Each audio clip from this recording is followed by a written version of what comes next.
my name is Betsy Oppenneer. I'm a baking instructor, and I love getting people excited about baking and cutting corners to make your recipes better with a lot less effort.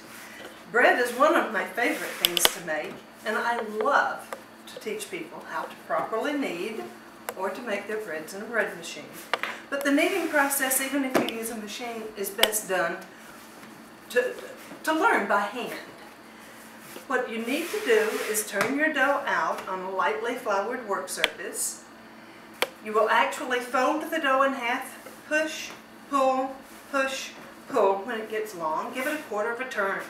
Continue this. It takes a proficient kneader a good 8 to 10 minutes to knead a recipe of bread.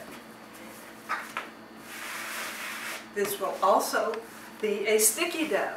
Sticky dough works to me much better than a dough that has already reached the point that it is no longer sticky at the end of the kneading process. When Grandma taught us how to make bread, she always said, push down, heave and hoe. Punish this dough. If you do that to your dough, you're going to have to put a lot more flour in it because it's going to want to stick to you and to the work surface. If you will master the art of kneading, where you roll the dough back and forth and away from you, you will do much better, make much lighter bread. It's extremely important that people learn to bake bread by feel. When you bake bread by feel, you want to have just enough flour in your dough that it will stand up if you were to place it on a baking sheet. I make it pointed at both ends, plop it. This is what I look for. If this stands up all by itself, I've got plenty of flour, no matter how sticky the dough tends to be. Also, you need to know that you're kneading it properly, and the best way to do this is when you smooth it up. You can actually see blisters in the skin of the dough.